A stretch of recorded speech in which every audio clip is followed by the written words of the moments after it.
Buenas tardes a todos, bienvenidos a la inauguración de LATAC, una noche muy importante para nuestra comunidad, para formar esas conexiones importantes y seguir llevando adelante la economía de nuestros países. Now, of course, there can't be a better time than right now to explore new trading partners and to explore new opportunities abroad. We are so excited to be having these important conversations between government representatives, diplomats, entrepreneurs, investors, leaders, and so much more. And we have an amazing lineup of speakers today, and they're coming together to highlight the value of Latin American voices in our economy, our culture, and our future.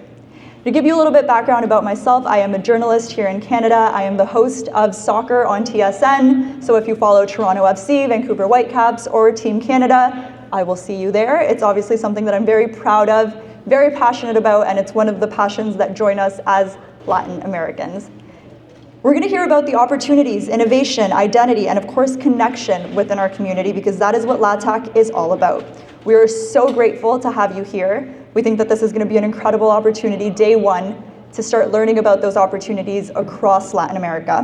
And we're ready to start. We have a huge lineup of speakers, but first, I want to introduce someone who is incredibly important. She was born in Vancouver, British Columbia. She grew up in the Jane and Finch community.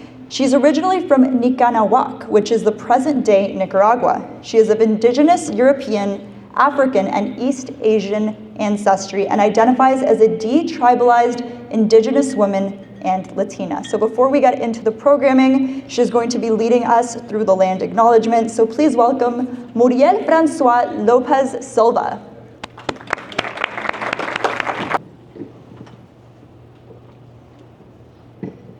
Hello, everybody. Good afternoon. Thank you so much for that introduction, and thank you for opening up the space in a beautiful way and welcoming everybody into this space, into this room with a common interest. So I want to first thank Andres and Sean for having me here today, and congratulations to the both of you on the official launch of LATAC. It's a very, very big milestone, and I think it is going to be very warmly received by the members of our community and beyond. So before we begin, do we all know what a land acknowledgement is? Yeah, okay. Can I ask who here is a treaty person? And if you've been in spaces with me, you know the answer to this question. There is no right or wrong, but I think by the end of the land acknowledgement that I'm going to deliver, I hope we will all share the same response. So this land we meet on today has existed for generations beyond our knowledge and has been inhabited by Indigenous peoples for thousands of years. On behalf of the Latin American Trade Association of Canada, we acknowledge that the land we are meeting on is on the unceded and unsurrendered traditional territories of many nations, including the Mississaugas of the Credit, the Anishinaabe, the Ojibwe, the Chippewas, the Haudenosaunee Confederacy, and the Wendat Nations. We also acknowledge that today, what we know as Toronto is home to many diverse First Nations, Inuit, Métis, and urban Indigenous peoples. And it is covered by the Treaty 13 with the Mississaugas of the Credit and the Williams Treaty signed with multiple Mississaugas and Chippewa bands. These territories are covered by the Dish with One Spoon Wampum Belt Covenant, which is essentially an agreement by the Haudenosaunee Confederacy, the Anishinaabe, the Mississaugas, to peaceably share, care, and protect these lands, water, resources, creatures that surround the Great Lakes. The Dish with One Spoon Covenant was made considering nations coming together to eat a shared dish with one spoon, which basically means that territories and lands are to be respected, and we should live, share, and use resources in the spirit of mutual cooperation and reciprocity. The Dish with One Spoon Treaty has three basic tenets. The first one being only take what you need. The second, always leave something in the dish for everybody else, including the dish. And the third, keep the dish clean. It is critical for us to reflect on the purpose and intentions behind this agreement that shapes the land we get to live, work, raise our families, establish businesses, build legacies, and meet on. Not just on National Indigenous Peoples Day or National Day for Truth and Reconciliation or any other date of significance that aims to bring awareness to the disparities Indigenous peoples face but every day. As settlers, whether we are relatives or not, we are considered treaty people. Every non-Indigenous treaty person has a responsibility to be more than just allies, but also accomplices, conspirators, who advocate, celebrate, and stand in solidarity with Indigenous communities and people. Land acknowledgements have become a bit performative, unfortunately, meaning that they are read and the substance behind it is missed because there is no substance, quite frankly, sometimes. No action, no step towards reconciliation or reconciliation, as I like to call it. We hear them at schools during morning announcements. We hear them at the beginning of events, meetings even, which I find odd to say the least. However, it is rare to hear someone share a reflection, and I hope that you've been in rooms where someone shares a reflection or a call to action, or something tangible that speaks to their understanding of what a land acknowledgement actually means. So, I will share what it means to me and my family. My parents migrated from Los Angeles, California. Before that, they migrated from Nicaragua, which is known today as Nicaragua. For me, a land acknowledgement means that I take my role as a treaty person seriously and I walk in that pathway in every aspect of my life, as much as I possibly can. My family made their journey to flee from civil war, dictatorship, seeking opportunities, and most importantly, safety to build a life where they could provide for their family, whether it was here or back home. I also acknowledge that for many people who migrated from Latin America and the Caribbean, this story may resonate. Some way or another, we come from colonized parts of the world and or have family who do. And I believe that colonization has impacted many of us in one way or another. I now exist here because of the sacrifices they made, the risks they took, and I now have privileges and access to supports and resources that I would not have had if they had stayed in our ancestral land. I now exist here, we now exist here, and I often wonder what it cost not only our parents or our grandparents and relatives who migrated here, but those who were brought here forcibly too, and at the expense of those who were here since time immemorial. What did it really cost them? Their languages, their cultures, sacred traditions, practices, the matriarchs and men in their communities and families, and even their own children. I don't speak for all Indigenous people, but I can tell you that for many First Nations, Inuit, Métis, and Indigenous folks in what today is known as Canada, the reality is harsh and devastating. Many of them were and are displaced mainly because they were pushed out of their traditional lands during colonization. Many live in remote communities, and those who do have limited access to resources like drinking water. They experience food insecurity and are also the highest populations to have a diagnosis of cancer and other chronic diseases.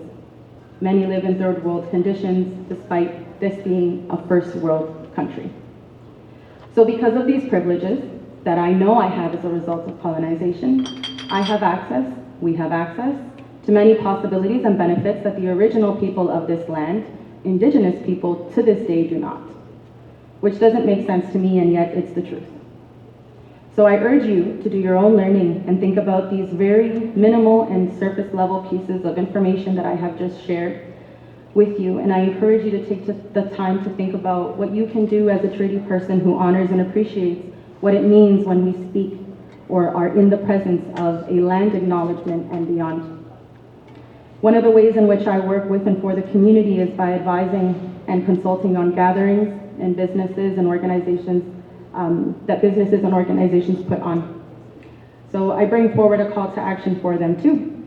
I had a conversation with Andres about this. To have a meaningful impact, and with that, I will share that LATAC has humbly agreed to make a charitable contribution to an Indigenous organization in Toronto as a step towards honoring the very fact that they are launching here today in the presence of all of you, with all of us as a community and alongside the Indigenous community. So as my people would say, Lasso Kamati, as the Anishinaabe people of this land would say, Chimiigwech. I guess as many of us would say, thank you and gracias.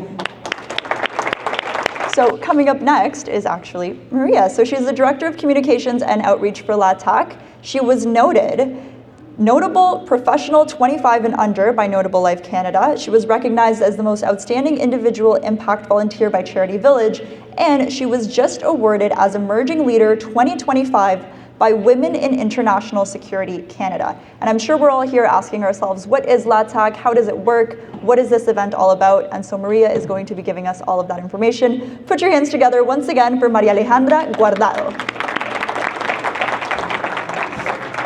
Thank you so much, Camila. I absolutely love your work and such a big fan, so that is so sweet. So good afternoon, distinguished guests, council generals, esteemed ambassadors, and elected officials. We're truly honored to gather here today, as today we make history in the inauguration of the Latin American Trade Association of Canada. In times in where the international discourse is growing more challenging than ever before, our neighbor to the south is densely attributing to these challenges impacting us all across the board. However, in the light of these challenges comes a unique opportunity for all of us to unite and strengthen our relations and economies across the Americas. So today we introduced you all to the Latin American Trade Association of Canada, a forward-thinking Canadian organization focused on strengthening the economy, trade, and cultural ties across Canada and countries in Latin America. Our mission is to connect Canadian entrepreneurs with Latin American industries and vice versa, including but not limited to real estate, agriculture, energy and mining, manufacturing, transportation, finance, education, and much more. We have an overall goal to highlight the vast beauty, potential, and economic opportunities across Latin America to Canadian investors and stakeholders. How we seek to achieve this is through strategic networking, investment forums, and intercultural programming. LATAC aims to bridge industries, foster impactful partnerships, and promote cross-cultural exchange. So to everyone here present today, we ask you to join us on our mission to strengthen our economies and continue to build a vast network of trade. Ladies and gentlemen, the future is now. And now is a pivotal time for all of us to work together, take action, and build a stronger force in our economies at home and stronger ties with our global partners. Thank you so much for being here today, and we truly appreciate your time and commitment to strengthening our mutual relations and building a stronger future. Thank you so much.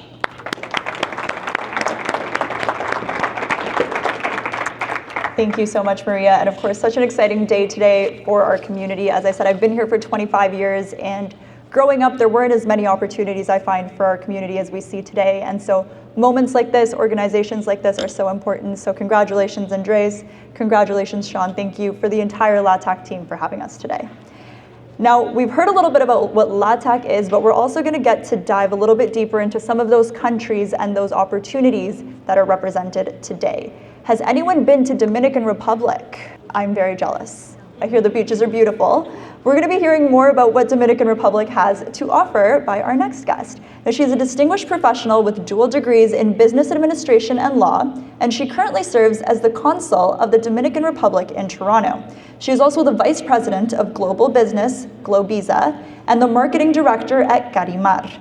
Her professional experience spans within the hospitality, the commercial, and the diplomatic sectors, so she really is going to be able to give us a full lens into the opportunities in Dominican Republic. So please help me welcome the Consul of Dominican Republic, Karina Rodriguez.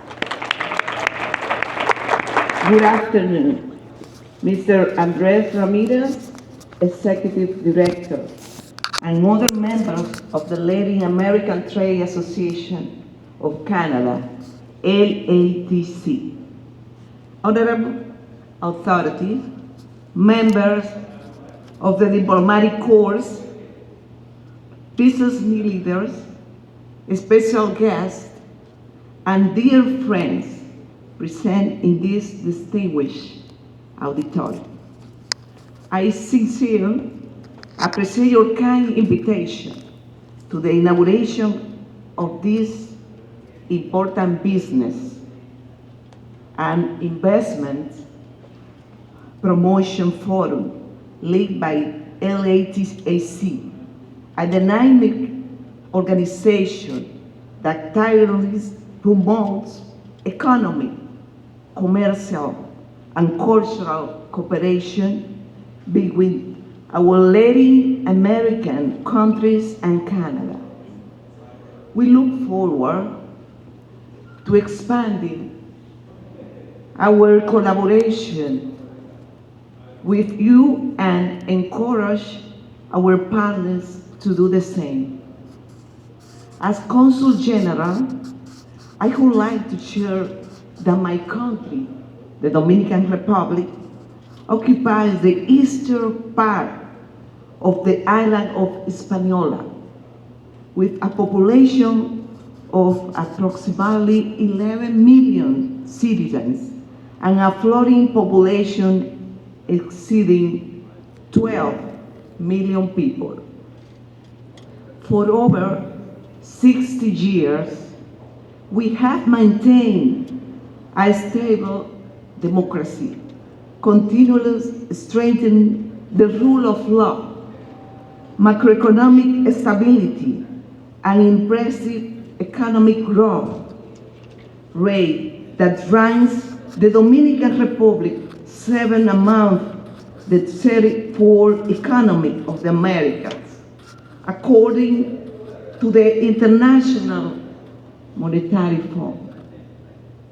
The modernization of our basic infrastructure, 12 international airports with more than 240 daily flights, deep water ports, and an agile and efficient customs system, and an admirable process of financial inclusion makes our country an ideal space for profitable business opportunities across various economic sectors. The Dominican Republic is internationally recognized as the leader in tourism and foreign direct investment in the Caribbean and Central America, as well as for its democratic development, citizen security, and social peace. In 2023, the country attracted more than 4.2 billion in foreign direct investment. The most attractive win-win investment sectors include mining, energy, construction, agriculture, free trade zones, and tourism.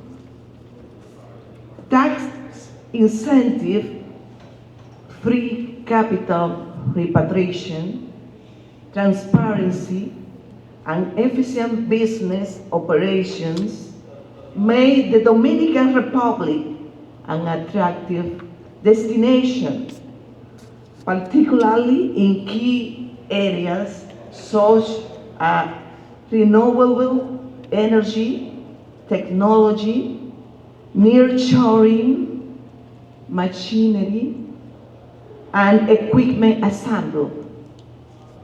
Public trust derived from public-private partnership and intersectoral production diversification. If you choose to do business in the Dominican Republic, you will enjoy the following advantages. Number one, energy independence. 2, medium and long-term profitable.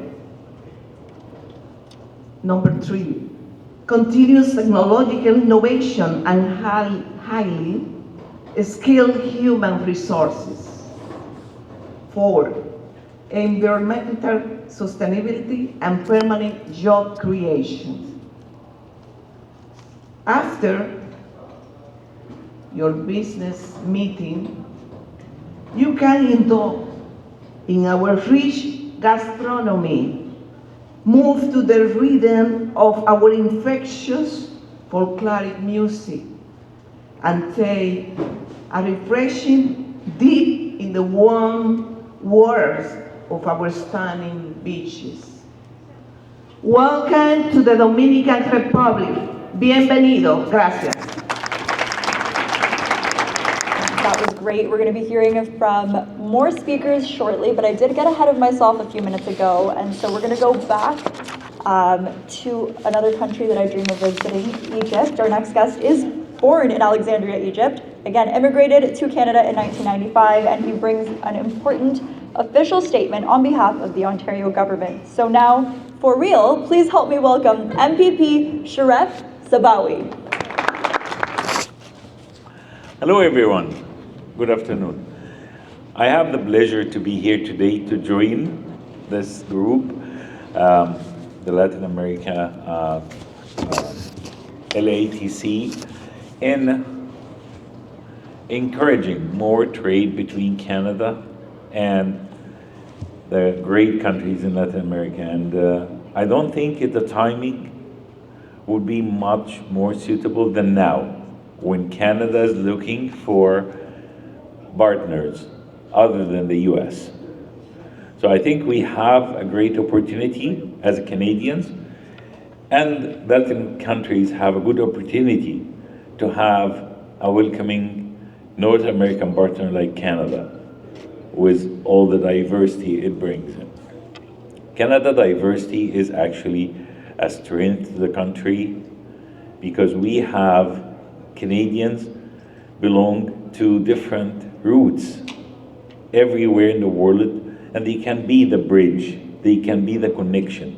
They can be Canadians, they can be other root as well, and they can carry the two flags, and they can work for the win-win situation for both sides, and for their communities, of course. So I would like to thank the LATC for doing that, gathering in this critical moment in the Canadian history. I believe it's a wake-up call. It's whenever there's a door closed, there's many doors open. So I think this is great timing. It is a pleasure to be here with you today as a member of the Provincial Parliament of Mississauga, Erin Mills, and the ex-PA for the Ministry of Citizenship and Multiculturalism. Let's begin by recognizing the important work of the Latin American Trade Association of Canada. Your commitment to empowering entrepreneurship, fostering economic opportunities, and building bridges between Latin American countries and communities and the broader Canadian economy is vital, not just to our province, but to our shared future. Erin Mills is a shining example of the strength that comes with diversity. Our neighborhoods are made up of people from every corner of the world, including a vibrant and growing Latin American community. It is the diversity that powers our innovation, our economy, and our social fabric. It's my role, was my role as a member of Provincial Parliament and the PA for the Citizenship and Multiculturalism. I have the privilege of seeing firsthand how multiculturalism is not only a value we hold dear, but a competitive advantage. When we support newcomers, celebrate cultural heritage, and create space for equity and inclusion, we are building stronger communities and stronger businesses. Today's event is a testimony to the entrepreneurial spirit and resilience that define the Latin American communities, whether it is a trade, technology, education, or the arts. Your contribution continue to shape our province in a meaningful and lasting way. Our government remain committed to creating opportunities for all Ontarians through inclusion, economic growth, support for small businesses, and policies that ensure everyone has a fair chance to succeed. This is especially true in these uncertain times. To all the entrepreneurs, community leaders, and business partners here today, thank you for your leadership, your innovation, and your commitment to building a better Ontario. Let's continue working together across cultural, across communities, and across borders to create a future we all can be proud of as Canadians. And I would like to thank all the Latino communities because we have the best Latino festival in Mississauga in Celebration Square. I attend every year. It's amazing and enjoyable, and everybody in Mississauga like it. So thank you very much. And you pointed out something that I think is really important, and it's highlighting the amount of Latino entrepreneurs that we have in this country. I get to meet people from all over Latin America within the community, and it's amazing to me because almost everyone I meet is an entrepreneur, and whether that is that they're self-employed, whether they have one employee or they have hundreds of employees, our community is brave, they are resilient, and they are always looking for a better future. And so that is something that I am extremely proud of, and organizations and events like this are what make that possible and allow us to reach even bigger audiences and even bigger heights. Now our next speaker is responsible as well for the Latin American Trade Association of Canada, but before that he was a prominent Canadian finance leader, a proud Scarborough native. He has been recognized as one of Canada's most influential Black individuals. He serves as president of the Scarborough Business Association and is co-founder of the Canadian Afro-CARICOM Business Trade Association. He also supports students and young Canadians through the Sean Allen Award and hosting key events like the Toronto Business Summit. So please, ladies and gentlemen, put your hands together for Sean Allen. I'll be very brief. The intro kind of brought through a lot of things as I was sitting there listening. There's a lot of stuff that's happening in the community, but nothing more so important than bilateral trade with all our partner nations and, you know, working as a community here in Toronto. So we started the conversation about trade maybe about 2 years ago when I was appointed to the Canadian ASEAN Business Trade Association. And you might look up here and say, what is a Black guy doing on the Asian Trade Association? But the foresight was there to say that we had to start having dialogue, and this was 2 years ago. Fast forward to December, right here, with the support of, some of you were here as well, we launched the Canadian Afro-CARICOM Business Trade Association.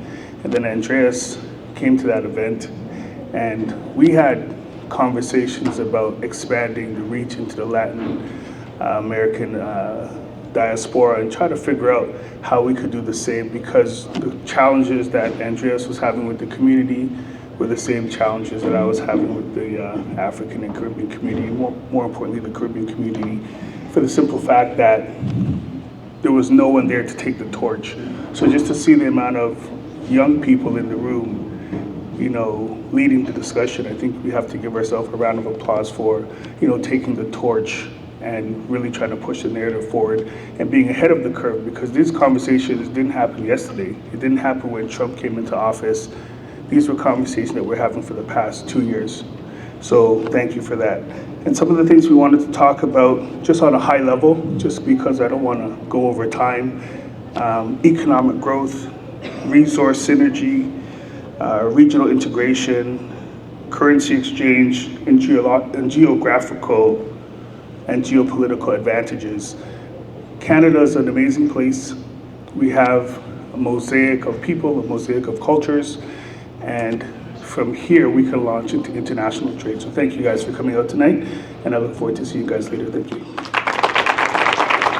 Now our next speaker is going to be talking about building a thriving Canadian and Latin American business ecosystem. He is Venezuelan Canadian, co-founder of White Oak Realty Inc. He has been pioneering events within the Canadian Hispanic community, connecting industry leaders, government representatives, entrepreneurs, etc. And he is also the president and the CEO of the Toronto Hispanic Chamber of Commerce. So please help me in welcoming Luis Briceño.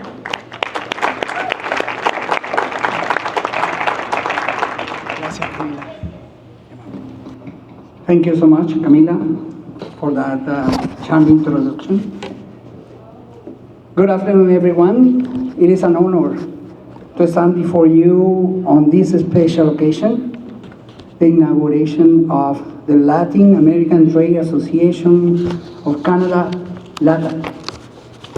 First of all, I'd like to extend my sincere appreciation to Andres Ramirez for his leadership, vision, and the energy that he brings to this initiative and to all of the initiatives that I have seen from him.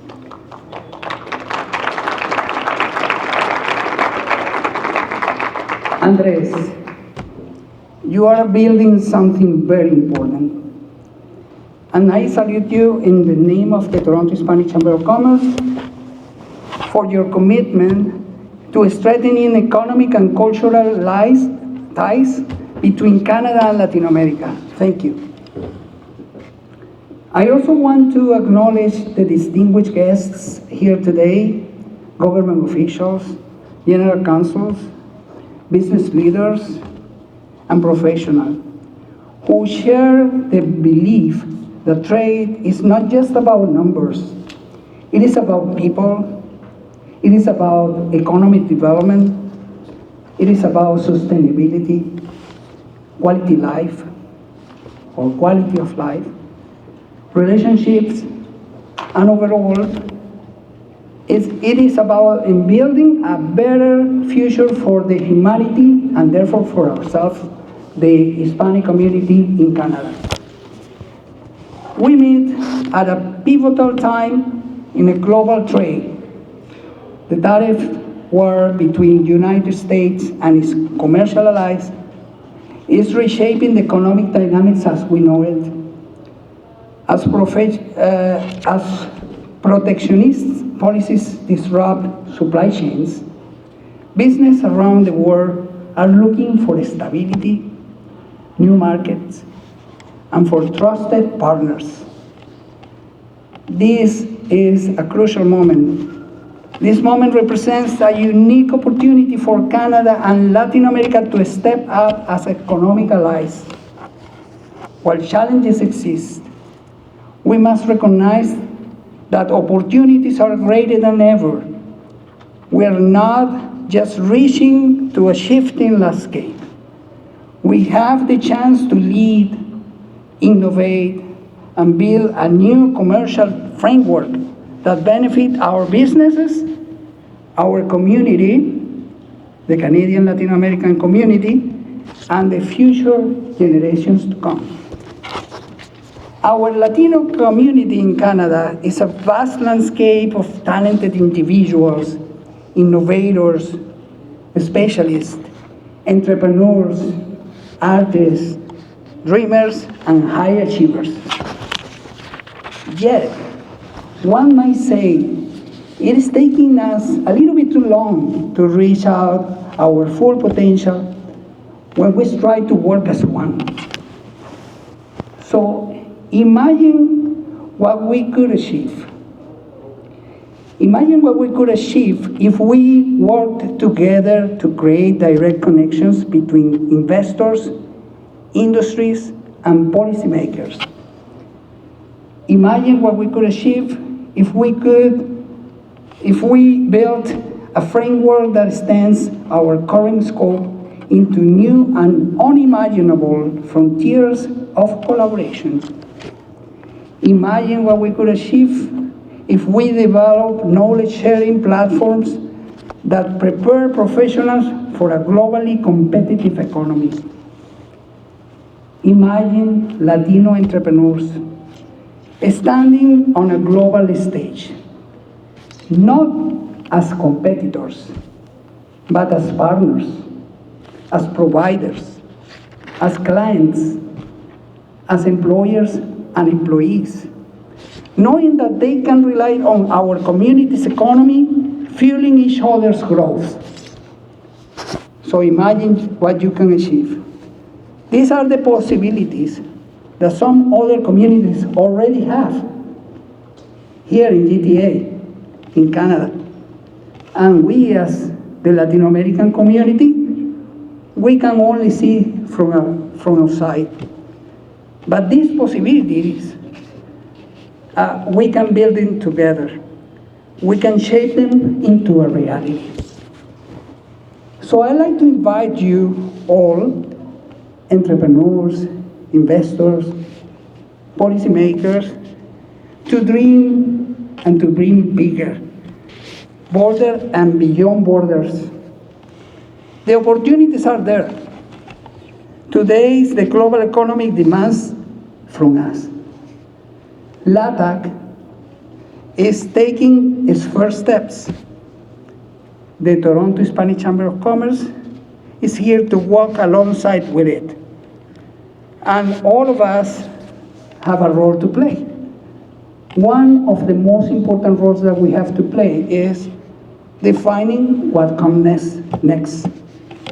So I truly believe this is the beginning of something even greater. So let me finish by saying, someone once said, create the highest and grandest vision possible for your life because you become what you believe. That person is Oprah Winfrey.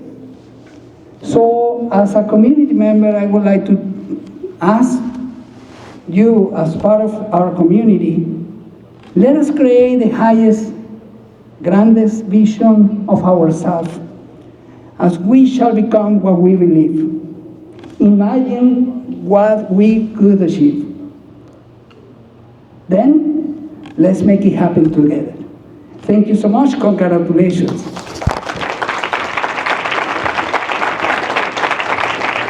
Now we went to Dominican Republic, but up next we're going to be learning a little bit more about Panama. Now I spoke to the Consul General as he was walking in because obviously, as we know, in the CONCACAF Nations League, Panama had an incredible result. So round of applause please for Panama. If there are any soccer fans in the audience, they did an incredible job. Now Jan Wilford excels at the intersection of business, diplomacy, and community engagement. He also spearheads consular and merchant marine services while strengthening Panama's ties with the Ontario government. He is a passionate advocate for the Panamanian diaspora, and he promotes Panama's economic, cultural, and political interests in Canada. Beyond diplomacy, he is an entrepreneur, and he owns and operates a general contracting firm in the United States. So what better person than to come and speak about those opportunities in the beautiful country of Panama? Please put your hands together for Consul General Jan Edward Wolford Carles. Thank you, Veronica. I'm gonna be quick. Thank you. Thank you, Andres Ramirez, for this opportunity, for putting together the LATAC. Thank you, all the organizers. So it's an honor for me to represent my country, to be the General Consul of Panama. I'm here to talk a little bit about Panama and what's the focus of our government. So Panama is a friendly, dynamic, looking forward nation, blessed with year-round warm weather, dollarized. Panama is technologically advanced in infrastructure, and that keeps us connected to the world. Our economy is one of the most stable in the region, with a consistent GDP growth on average 4% a year, supported by a strong banking sector and a business-friendly environment. Under the leadership of our government, Panama is actively promoting foreign direct investment by creating the legal framework with attractive tax incentive for multinational companies looking to establish and relocate operations in our country. We also making historic investments in infrastructure. We are with a high-speed train connecting the city to Chiriquí, the province right next to Costa Rica. We also building state-of-the-art hospitals, universities, and schools. And we also have major logistic projects that will strengthen our connectivity. Additionally, we are prioritizing the growth of high-value sectors such as technology and advanced manufacturing to create high-paying jobs, to secure prosperity for our future generations. Panama has some strategic advantages. Panama is unique. It's positioned as a bridge between two oceans and two hemispheres. And we are leveraging this geographical advantage to become an even more globalized economy. Through continued investment in logistics infrastructure, we are reinforcing our role as the hub of the Americas. And a message to all of you that wants to visit and get to know Panama, I learned a new term here in Canada called the snowbirds. To all the snowbirds that are seeking a sunny escape, Panama offers a warm weather all year round. To all the investors looking to own a piece of Panama, we offer the investor's visa. To all the retirees that are dreaming of a peaceful retirement with a high quality of life, we offer the pensionado visa. To all the multinational companies searching for a strategic headquarters, we provide a generous tax incentives. And to Canadian tourists, whether you wish to visit the canal, the Panama Canal, or you want to explore our breathtaking landscape or all that we have to offer, all you need is a passport and a plane ticket. But Panama is not only just a destination, it's a land of opportunity, growth, and hospitality. We invite you to explore, invest, and partner with us as we continue building a prosperous future. Thank you very much for your attention, and we look forward to strengthening ties between Panama and Canada. Muchas gracias. So definitely connect with Panama, with Dominican Republic, with all of the diplomats that are here. There are a lot of investment opportunities across Latin America, and today is your chance to really start those conversations. Now, up next, we have someone who is an experienced industry financial professional. He is a board member of Kicks for Kids, a nonprofit organization in Canada, and he is a writer for Canada's largest Spanish language newspaper publication, Compra y Venta. He's passionate about mortgage industry changes, the Canadian economy, and El Salvador politics and its transformation that we have witnessed over these last few years. So please allow me to welcome Jose Lemus. All right, I would like to start by saying thank you to everyone who is here. Thank you for your support and your encouragement. I would also like to say thank you to all the speakers and a special thank you to all government officials in attendance. Now, when people think of Latin America, they think of warm weather, sunny beaches, beautiful tropical weather, and tropical music. Seldomly do they think of the economic powerhouse that it can be. Latin America is rich in resources with metals and minerals such as gold, silver, copper, lithium, significant oil reserves, agricultural products, and possesses abundant water and resources. Latin America is at a tipping point for infrastructure development, with energy and mining projects in Mexico and Argentina, to roadway infrastructure projects in Peru, port expansion in Uruguay, transit projects in Colombia, Ecuador, and El Salvador. These multi-million-dollar projects and others across the continent aim to make Latin American countries more productive, competitive, and will without a doubt drive economic growth for years to come. This is why international organizations such as the IMF, the World Bank, and the Economic Commission for the Latin American and Caribbean have forecasted that Latin American GDP growth will actually be slightly higher than global forecasted GDP growth and about twice higher than the Eurozone GDP growth. Now allow me to share a few statistics. The following are the projections for GDP growth in 2025. The Eurozone is projected to grow approximately 1%. The United States of America, 2.2%. Canada 0.7, the United Kingdom 1.4, France 0.8, Germany 0.4, Italy 0.7, and Japan 1.1%. Now let's compare that to projected growth for Latin American countries for 2025.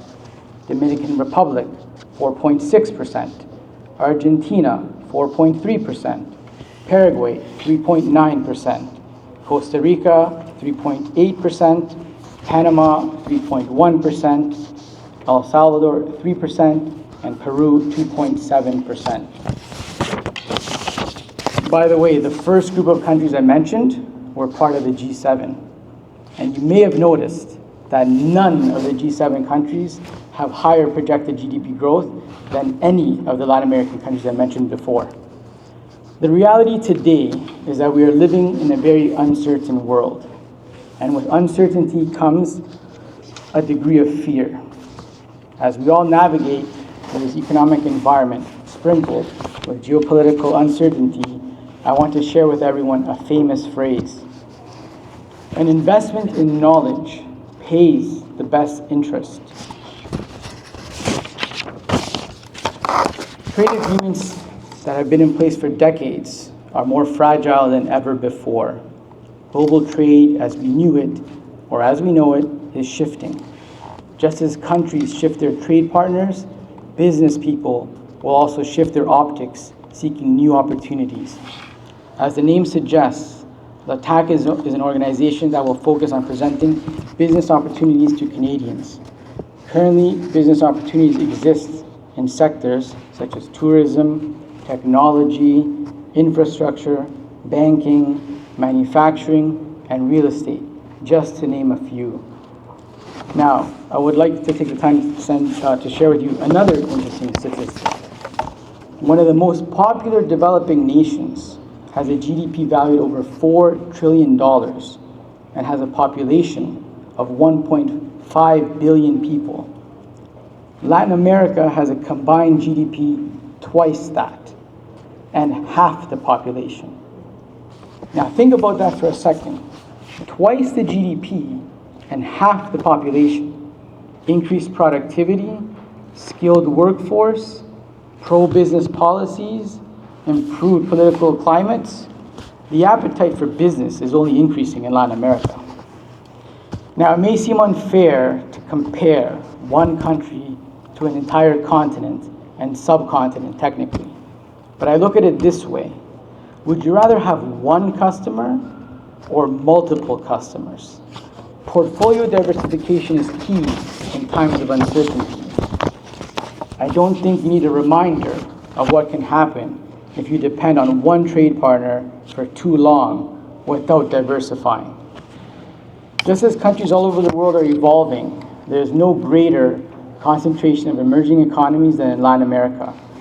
Countries such as Mexico, Brazil, Panama, Chile, Argentina have all been on the global stage for years, but you can add countries such as Peru, Colombia, Ecuador, Guatemala, Dominican Republic, and El Salvador to that list of countries that are diversifying their economies and seeking new business partnerships. As LATAC evolves, our plan is to be at the forefront of bringing opportunities to Canadian business people. Lastly, if there's one thing I can say with certainty, is that Latin America is open for business. Thank you. Now, we have spoken a lot about the bravery it takes to be an entrepreneur, to start your own business, and to seek opportunities abroad. There is something that I wanted to quickly mention. There's someone in the audience that the community is extremely proud of. And of course, it takes a lot of bravery right now to speak up and to choose to maybe seek a seat in office. And no matter what your political views are, this is an opportunity for discussion, for conversation, and to really be open-minded to new perspectives about the future of this country. And so I just want to give a big shout out. He is running for Member of Parliament for Toronto Centre for the Conservatives, Luis Ibarra, our very own, from the Mexican community. So if you want to just say hello. We are extremely proud, as you know. We need more Latinos in public office, no matter what the party is, so that our community can really be heard and those decisions can be heard all the way in Ottawa. So I just wanted to welcome you to tonight's event. Congratulations, Luis. And up next, we're going to be talking about something that Jose briefly mentioned, which is El Salvador. Now, with over a decade of experience in international trade, finance, and investment, Brian brings a wealth of expertise. He also has incredible work with the Blue Rose Cancer Foundation. He is based in San Salvador, and he has a deep knowledge of international markets, world-class financial advisory, trade, and investment solutions. So he's going to be talking a little bit more about El Salvador. Please put your hands together for Brian Nunez. Hello everyone, good afternoon. For starters, I'd like to give a special thank you to Andres Ramirez, a good friend of mine, and Sean Allen for putting together LATAC. I think that this initiative is very, very powerful. I've always said, you know, if the Latin American community would be able to get together and unite in the forefront, I think that we'd be one of the most powerful continents in the world. And I think that Canada is the perfect place to showcase this because of the multinational potential that we have here. So I actually am originally from Toronto, Canada, and in May 2024, I made the bold decision to permanently transition over to my ancestral home nation of El Salvador. I wasn't too certain what I was expecting, but I decided to make the move as I saw that there was large opportunity and potential in my home nation of El Salvador. I think that with his popularity and growth under the administration of Nayib Bukele, he's made El Salvador a nation where it's gotten a lot of buzz over the last few years, and I think that that is a testament to the transition of what El Salvador used to be into what it is currently. Under Nayib Bukele, we've seen a very large transition from a country that was unfortunately very war-torn, and it was very gang-ridden. As I'm sure a lot of you do know, coming from the Latin American community, El Salvador was a nation that I believe is an untapped gem for now. The reason for this is because as I transitioned, I have come to recognize that the cultural shift in El Salvador is booming, not only from an economic standpoint, but also from the perspective of innovation, of peace. When I go around El Salvador, I feel that Canadian, I guess I could put it as a welcoming approach that Canada does have. We've always been a nation in Canada that has always been very welcoming to other nations, and El Salvador is no different. We are seeing an upheaval in tourism currently. I think that El Salvador is one of the countries that has one of the most uplifting tourism, and the reason for that is because of the cultural shift that you see when you're there. I've had a lot of friends visit me over the past year that have come with no expectations. I always make the joke, you know, if you come with an open mind, I don't think you're going to want to leave. And I'll be quite frank when I do say, I've had a lot of friends tell me, we have to come back and invest in El Salvador.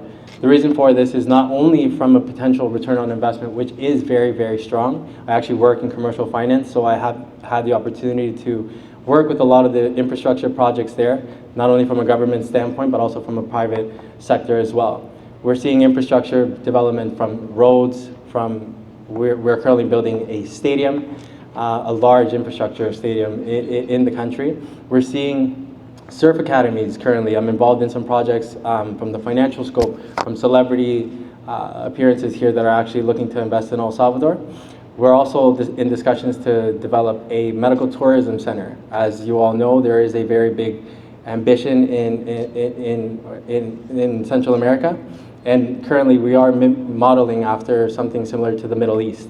So a lot of people actually do travel to Turkey or Middle Eastern countries in order for them to get some medical cosmetics or whether it's medical care, because they do find that it is a little bit more cost effective than going to the United States. Well, the ambition is that in Central America as a region, particularly in my home nation of El Salvador, we can mimic something similar to that. So there are a lot of advantageous projects to invest in. Not only from that, we also have beautiful beaches. The culture there is very, very welcoming, and like I said before, but one of the biggest things that stands out to me is the way that people approach you as you're meeting them, as you're getting to know new people. Everyone is very welcoming. Everybody says like a bon appetito, but we say buen provecho. It's a very, very, how can I say this? It's a very simple method of living, but not only from the simple method of living, you also have the aspect of being able to be an entrepreneur in El Salvador.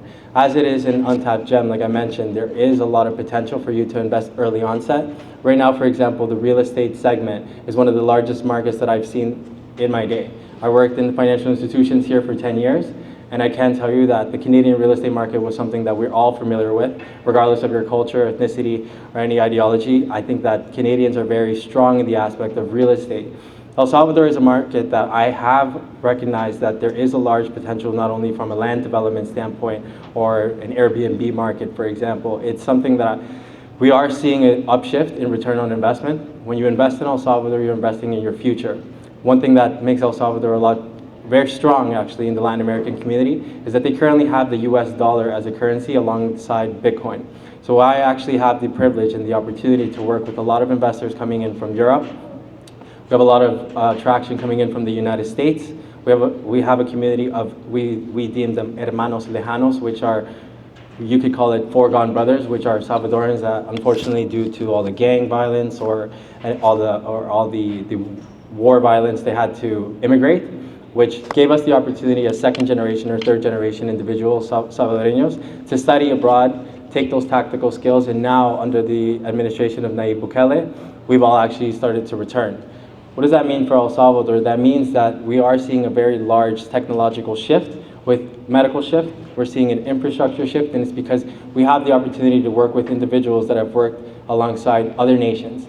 We have a lot of consumer base from Germany, New Zealand, Australia, Mexico, Nicaragua, Argentina. I've seen all forms of cultures and diverse ethnicities, but I do believe that one of the strongest collaborations that we can make together is in the Latin American community. And I've noticed that through El Salvador, given the fact that I've had the privilege to work with a lot of individuals from all these neighboring nations, El Salvador is becoming a centralized hub for logistics, technology, and innovation and growth.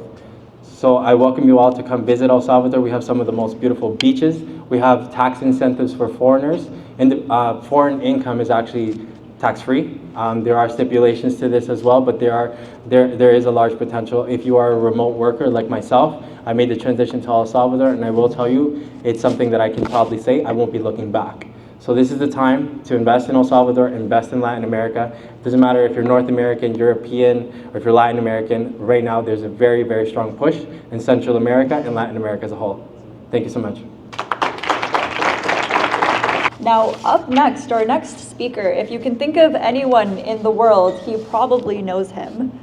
He is a dream weaver, a visionary. He supports arts, he supports youth basketball, he supports music, film, culture, and he is an executive producer as well. He's known for storytelling, weaving narrative, captivating hearts and minds alike. And his topic is Last Night I Dreamt of San Pedro, which is extremely mysterious, but befitting to our next speaker, Miguel Anthony Khan.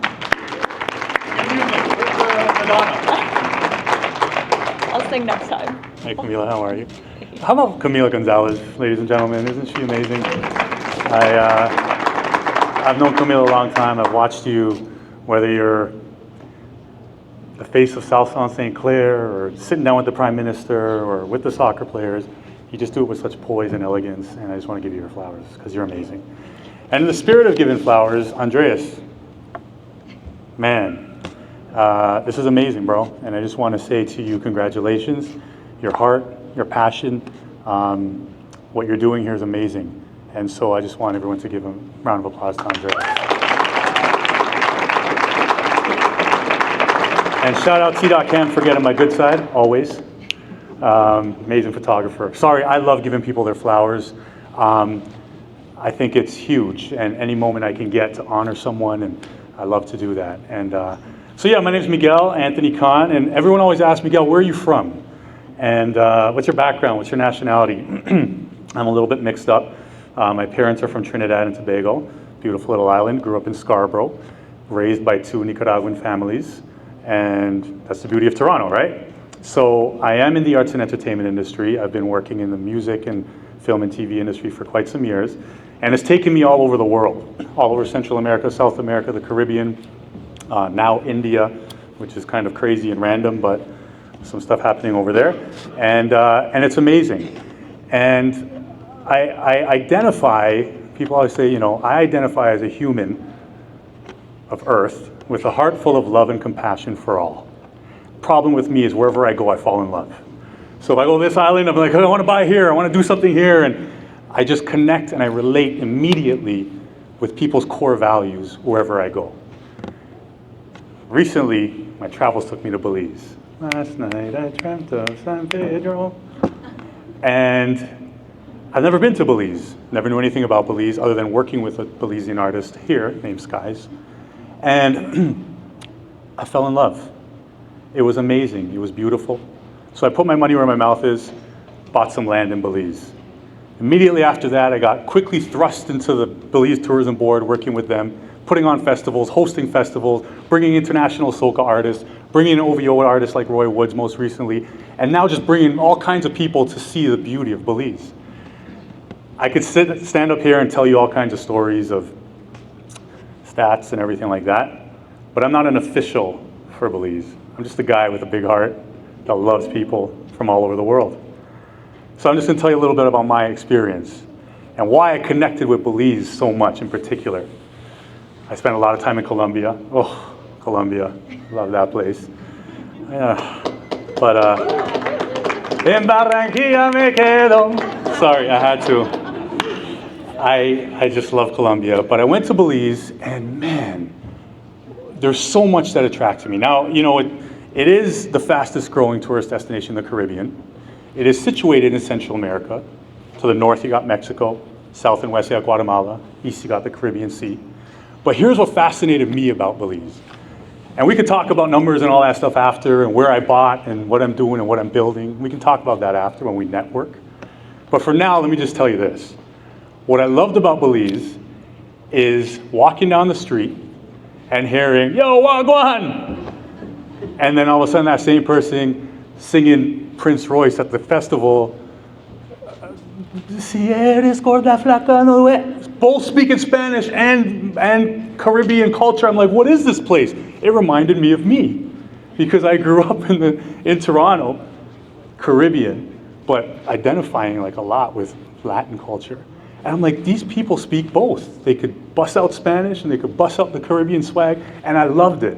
I was like, wow, I finally feel at home. You guys, we can do this both. And so the festival I helped organize last year with the Tourism Board in July, you had artists like Kerwin Dubois, Bungie Garland, these are major soca artists, Shensia, Valiant, major dancehall artists. But the headliner, why I kind of busted out a little Prince Royce there, was Prince Royce. And the same people that were having a great time listening to the reggae and the soca were dancing bachata to Royce later that night. And I'm like, I finally found home. And so I bought there, and it's a great, and I'm building, and I'm building with the people over there, and there's so much beauty about it. Another cool experience that I wanted to quickly share on, other than that, was that where I bought in particular, on the beautiful island of San Pedro, the major method of transportation, who can take a guess? Huh? Bikes, bus? Golf carts. Everyone's driving around golf carts. The parking, when you park, the lanes are small for golf carts. It's amazing. It's just so rich and fresh and ripe. Every time I go to Belize, and I go often, something new happens. I'm like, that wasn't there. I'm driving my golf cart, all of a sudden I hear, Habibi! I look, there's some shawarma guys there. I'm like, what's that? That wasn't there last month. It is a blank canvas. And everyone that I deal with in Belize, they always tell me, Miguel, whatever you want to do, you can do here. And I'm seeing that, and I'm doing.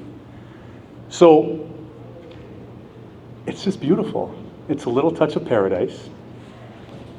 I mean, we could go into more stats, largest living reef in the world, the blue hole, all that stuff. But just check out Belize. And in the spirit, in closing, of giving people their flowers, I want to give you all your flowers today. If no one told you, you all look unbelievable.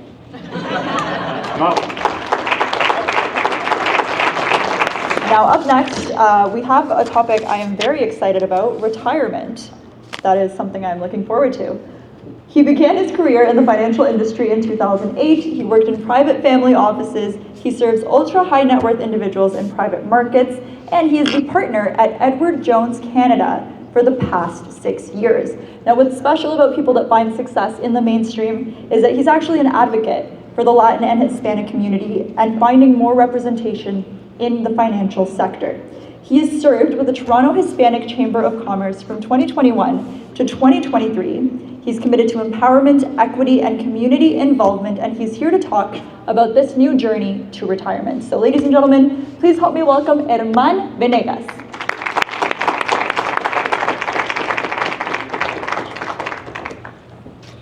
Thank you, everyone. It's a hard act to follow with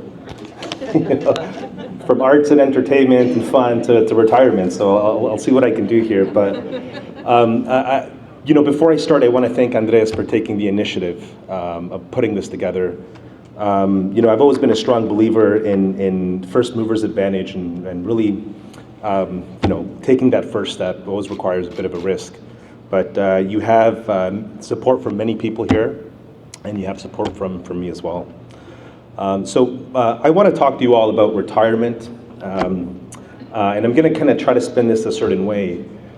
We in Canada have an issue with retirement. And if you are going to retire in the next 20 to 25 years, I think you should really pay attention. Or if you have parents who are stepping into retirement, you should also pay attention. In 2022, my firm, we did a survey across the board. About 11,000 Canadians, retirees, age 55 plus. What we found was that the old traditional way of retiring is changing. And there are some structural issues with what's going on within the retirement landscape. What used to be before, where people would say 65, I'm done. Retirement used to be like a destination. I'm going to get there, and we're good. It's now more of a journey.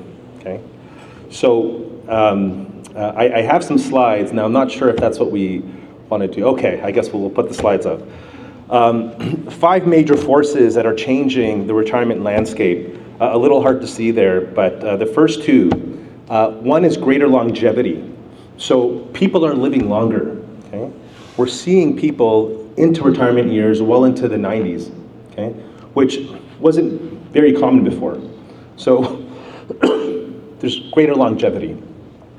The second force is there's a huge wave of people who are going to step into retirement in the next 25 years, which I personally don't think Canada is ready for it. So big part of the population is going to step into retirement. The other 2 there, which are more structural issues, there's a gap between lifespan and health span. If you guys know people who are in retirement, usually in the last 5 or 10 years, there is some sort of critical illness or a chronic disease that they do live. So there's a gap between their health and the life. And the fourth issue there is there's we call it the demise of the 3-legged stool. But what used to be before, where you would retire and you had a pension from work and you had the government giving you your money and you had some investments, we're not seeing that very often. So those are the 4 major issues there. Greater longevity. People are expecting to live longer. So 50% of Canadians, the 10,000 people we asked, are expecting to live to 100 years old. Okay, so expectations are there to live to 100, okay? So that's about 3 to 4 decades, okay, of retirement, okay? The next slide there is we're seeing an age in boomers, and this is quite interesting. 30% of the Canadian population will retire in the next 25 years, okay? So you have the baby boomers and the Gen X, okay? So that's 30% of Canadians, a third of y'all here are expected to retire in the next 25 years. So we're going to hit about 12 million people by 2050. So, you can ask yourself the question, is the infrastructure ready? Are the hospitals ready? Are the facilities ready? I don't know. Okay. The next slide. Okay. So lifespan, longevity risk is a big issue here. The number one risk that I look for in my business when I deal with individuals is we want to make sure you don't outlive your money, okay? So, you don't want to be in a situation where you're in your 80s and, you don't have enough money. So whatever you've built up goes away. So longevity risk is quite important. The demise of the 3-legged stool. So back in the day, governments, companies used to have a pension called defined benefit pensions, and if you work for the city, I'm sure you have one. Essentially, you've probably heard, I remember my parents would tell me, go work for the government, you'll get a good pension. Companies used to have this type of pensions, but we're not seeing that very often. In fact, most companies are pushing it away because it's a liability to the company. It's a liability for the company for you to retire and them to fund this pension and consistently pay you every single month. So the responsibility now are on the individuals to save money, and we're not seeing that. The average age is 37, 40 years old when people start saving. They had wished they started at 28. Okay, so 10 years, 9 years of not being able to put into a pension is a huge, huge amount once you factor in compound growth and inflation. So that's another thing that we're seeing there. The biggest worry in retirement for individuals is physical health. Okay, so what we're seeing is about a third of people living in retirement, usually 10 years of their life, physical health does decline. So they need help with physical activities. They need people going to their home, like personal support workers. They need health care, and that's a cost. Okay. The next one, Andres. Yeah. Okay. So in Canada, and this is what I really want to kind of drive home to you guys. The three options people have in Canada are usually home health care. Okay, so you pay a PSW or someone to help you out. Retirement home, you go live in a retirement home, or if the condition is a little bit serious, they go in long-term care, also known as retirement homes. Okay, so the next slide is going to show you something in terms of cost. Okay, so home health care, you're looking at about $5,000 a month. Okay, so the cost for getting a PSW in your home, usually they'll charge you by the hour, but they need a certain amount of hours. So that's about $5,000 a month, not including your cost of maintaining your home and the cost of your food. So the cost will increase. Okay, so that option is pretty expensive. The next option, you can move into a retirement home. So these are the averages. In Toronto, I think we have close to $6,000, okay, per month is the cost of retirement home living. And when the situation gets a little bit worse, so if your health does deteriorate, the next slide on this is going to show that long-term care, so this is 24-hour help, you're looking at about $8,000 a month, okay, in cost. Okay? So the question you have to ask yourself, right, is where does this money come from, right? Where are you going to generate $8,000, $6,000 a month after tax? Okay, where is that money where's it coming from? Okay, so one option is CPP and OAS. Okay, so the next slide there. Okay. So I try to put that together to you, but that's straight off the CRA website. Okay, CPP, you're looking at about $800 a month. Sorry, OAS, old age security at age 65, about $727 a month for your full CPP. Okay, now CPP is taxed. Okay. And then you have, OAS, and your CPP is about $1,200 a month, okay, or $1,400 a month now for the max. So in government benefit, you're getting about $2,200 a month pre-tax. You still have to pay tax on that, okay?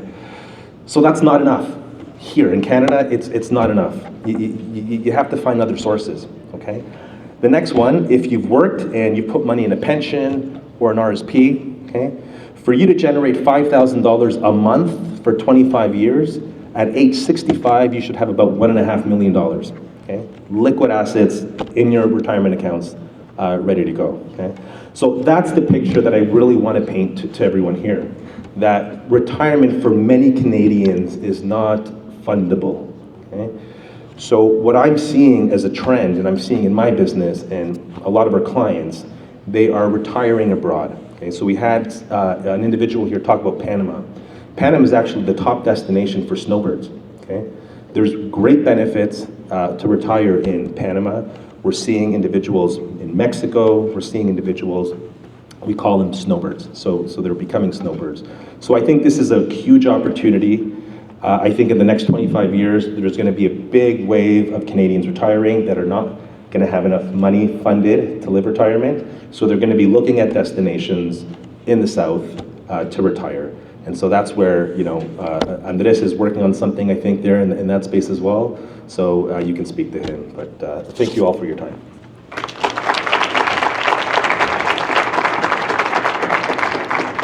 Thank you so much for that, Herman. It looks like I will see all of you in Panama, according to that. Now, up next, we're going to be learning about the export development in Canada. Now, our next guest is the Senior Relationship Manager there. She has over a decade of experience supporting Canadian businesses. She now works with a Crown Corporation, and she is passionate about helping businesses grow. She is an active mentor and volunteer, fluent in French and English, and she is learning Spanish. So please help me welcome, to learn a little bit more about Export Development Canada, Someyita Bigtogo.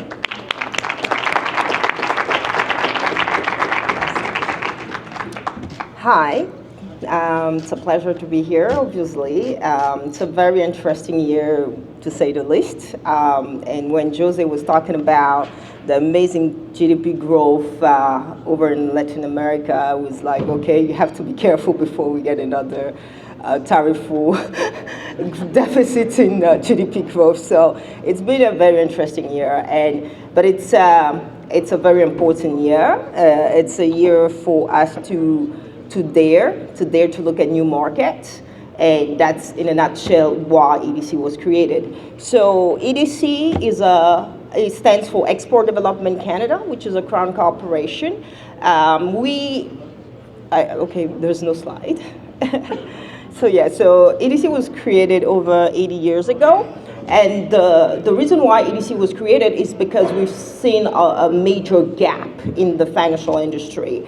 Canadian banks tend to be very conservative when it comes to financing, and just to be honest, Canada is a pretty conservative country overall, and that just created a big gap in finding capital to expand. So EDC was created to enable Canadian entrepreneurs to look beyond just Canada and to just get a bit of a piece of the big market that is out there. If you look at the makeup of Canada as a population as well, it's a makeup of immigrants. So there's already a tendency as well to go back home and build something.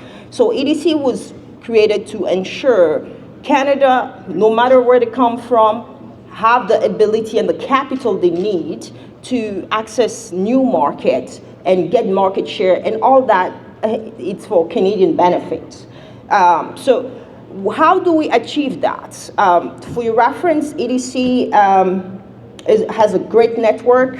So we achieve that through financial solution and also non-financial solutions. And we work with association like LATAC to bring Canadian entrepreneurs to opportunities. So when we go to these global markets, we create a relationship with big retailers. I'll take an example. In Mexico, we'll have a relationship with Soriano, for instance, and we'll bring opportunities to Canadian, right? So here, I think LATAC is such a great organization because it's now it's forcing Canadian entrepreneurs to look beyond Canada, not just because of the environment, but also because now they have right at the fingertip an association that can really literally bridge all the gap, cultural gap, language gap, and economical gap, right? So EDC, through a financial solution, we will finance companies directly or indirectly through their financial institutions. Through our planning and research and intelligence, we will help companies to literally put a business plan in place to understand the competition landscape in the market they're going to so they can be successful.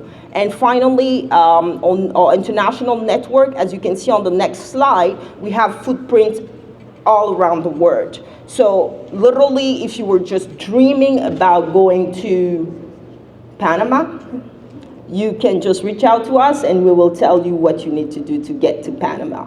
And I mean, in a business sense, if you were dreaming about bringing your product to Panama, but you didn't know where to start, we will help you to do that. Not just from a capital standpoint, but we will literally put things together so you understand what differentiator you're bringing to the market so you can be successful. And as you can see, this is This is a great footprint we have in the Caribbean, in Africa, in Latin America. We work closely with the Trade Commissioner Service, which is another government agency that bridges the gap between Canadian entrepreneurs and new markets. And again, it's an honor to be here. I'm not going to take too much of your time and then bore you, but I want you to keep in mind that you can dare to dream and you can reach out for us to help you achieve your dream. That's it. Thank you everyone for being such great listeners. I know it is a lot of information, but it is information that is crucial and important for the success of our community. Now I know you're all excited for the Raptors game tonight. We just have one more speaker before the end of our programming, and he is of course the man behind LATAC, behind the Latin American Trade Association of Canada, and he is also the founder of Sol Properties. He's here to talk to us about the journey, about the Latin American Trade Association of Canada and the future and what that can look like for our countries. So ladies and gentlemen, a warm welcome to Andrés Ramirez.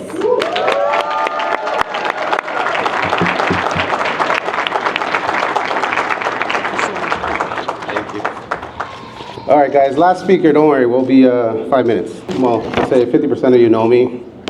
Some of you know my story, some of you don't know my story. And I want to tell you a bit about the journey and how we got here. A lot of people looked at me like, what's LATAC? You're doing something else again? Like, what's going on? So, if we can go next slide. It's been an interesting 2 years, and why I say 2 years, because that's when I started Sol Properties.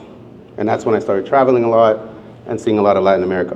But it starts before I started Sol Properties. It starts in 2019 when I bought a condo, actually in Panama, an hour and a half away from Panama City. And someone said here, Herman said, Panama has the most snowbirds and Canadian visitors out of all the Latin American countries. So that's interesting, because if you look on Facebook and you search Coronel expats, and Coronel is like literally the size of North York, like maybe smaller. They have 5,000 expats in that group. So there's 5,000 people in that Facebook group, and they just, who has a mechanic? Who has a guy that can fix my AC? Who has a guy that sells cars? And they all just communicate. You'd be surprised how much business comes out of that Facebook group. But long after, not long after we purchased in Canada, I made 2 YouTube videos. One about the condo we had purchased, and one about a resort nearby, Playa Blanca. And I didn't think much of it. I'm a content person. Most of you guys know me. I record whatever. And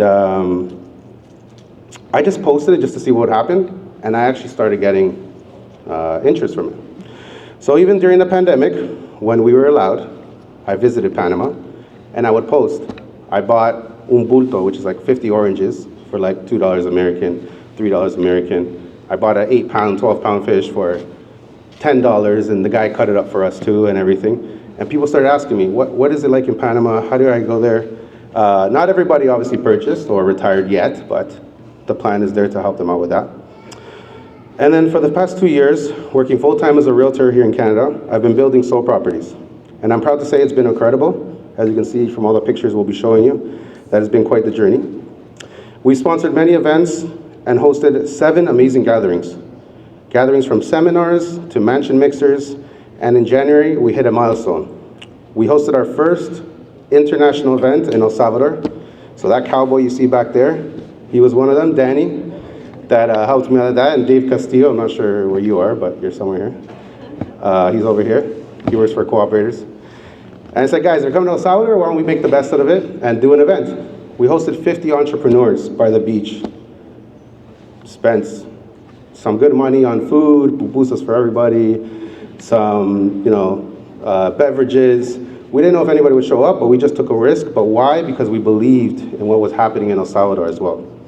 So we did that event to connect with the community, see what was going on, and now we have a plan to do some more business in El Salvador.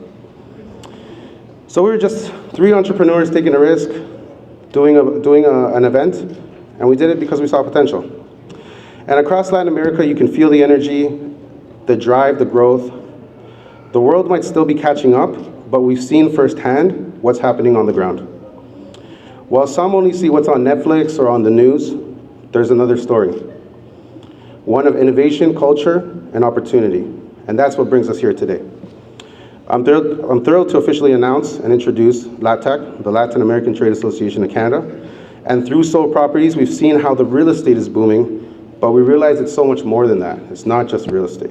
It's trade, it's business, it's tourism, it's agriculture, it's technology, it's retirement, it's much more. We're here to build bridges, connect with each other, and help Canadians explore Latin America in a whole new way. Our mission to create unforgettable trade trips, so we will be planning a trip in November for those who are interested. We'll let you know which destination it is. And not only that, but just to learn, not only just to travel there, but to learn about investment, and you can experience the cuisine, the nature, the culture in these amazing countries. And want to hear the best part? Which is what I just mentioned, I repeated myself. This will happen in November. But details will be coming soon. Got ahead of myself there. Now, let's be honest, investing abroad is no longer an uncommon thing, guys. It's going to happen. And it's happening with or without us. But we're here to help you part of the way, the right way. Latin America is rising, safer environments, better infrastructure, booming tech, and yes, agriculture, all paving the way for a vibrant future. And before I finish, I would like to say some well-deserved thank yous, because this event didn't happen overnight. We've been working hard. I mean, I even took Sunday to the office to make sure everything was good to go. Jose was there late with me a couple days. Other people came by. First, I'd like to thank Sean Allen for being my mentor and believing in this and allowing us to do this. Your team, everyone at Matrix, Craig and Melissa, thank you as well.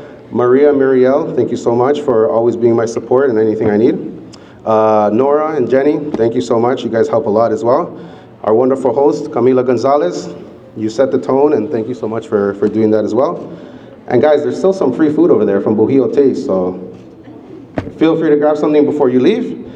And also Daniel from Home Life Financial Solutions from Scotiabank.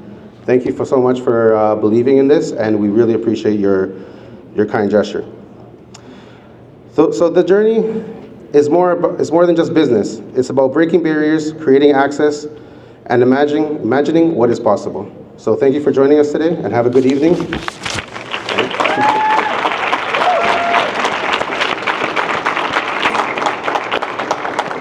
What an incredible initiative, and of course we want to thank all the people that supported this. So as he mentioned, of course, Scotiabank, Barrio Oye Latinos, Latin City, LATAM leaders, the Toronto Hispanic Chamber of Commerce. Thank you everyone for believing in our community and for dreaming big, because I know that we're going to do incredible things. Thank you for joining us.